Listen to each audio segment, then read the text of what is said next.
যদি অনলাইন কাউকে পেমেন্ট করার সময় জিপে হোক চাই ফোনপে হোক, যদি পেমেন্ট করার সময় দেখা গেল পেমেন্টটা ফেলড হয়ে গেছে আর পেমেন্টটা আপনার অ্যাকাউন্ট থেকে কেটে গেছে, সলিউশন কী আছে? আপনারা তাহলে সেই কাস্টমার সার্ভিসের সাথে আপনারা কীভাবে স্টেপ বাই স্টেপ কথা বলবেন, তো এই ভিডিওতে আমি আপনাদের দেখিয়ে দেবো। তো চলো আমার মোবাইলের স্ক্রিন চলে যাওয়া যাক।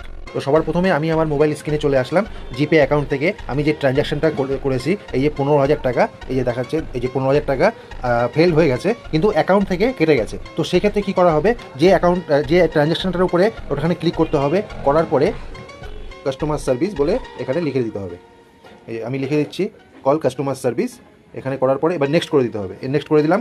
নেক্সট করে দেওয়ার পরে এখানে লেখা আছে অপশান, এখানে অনেক কটা অপশান আছে। তো আমার কাস্টমার সার্ভিসের সাথে কথা বলতে হবে। তো এই ব্যাপারে সাপোর্ট উইথ পেমেন্ট ইস্যু বলে এখানে ক্লিক করতে হবে। এবার এখানে ক্লিক করলাম, করার পরে এবার এখানে এই যে কাস্টমার এখানে কন্ট্যাক্ট নাম্বার এই যে 180004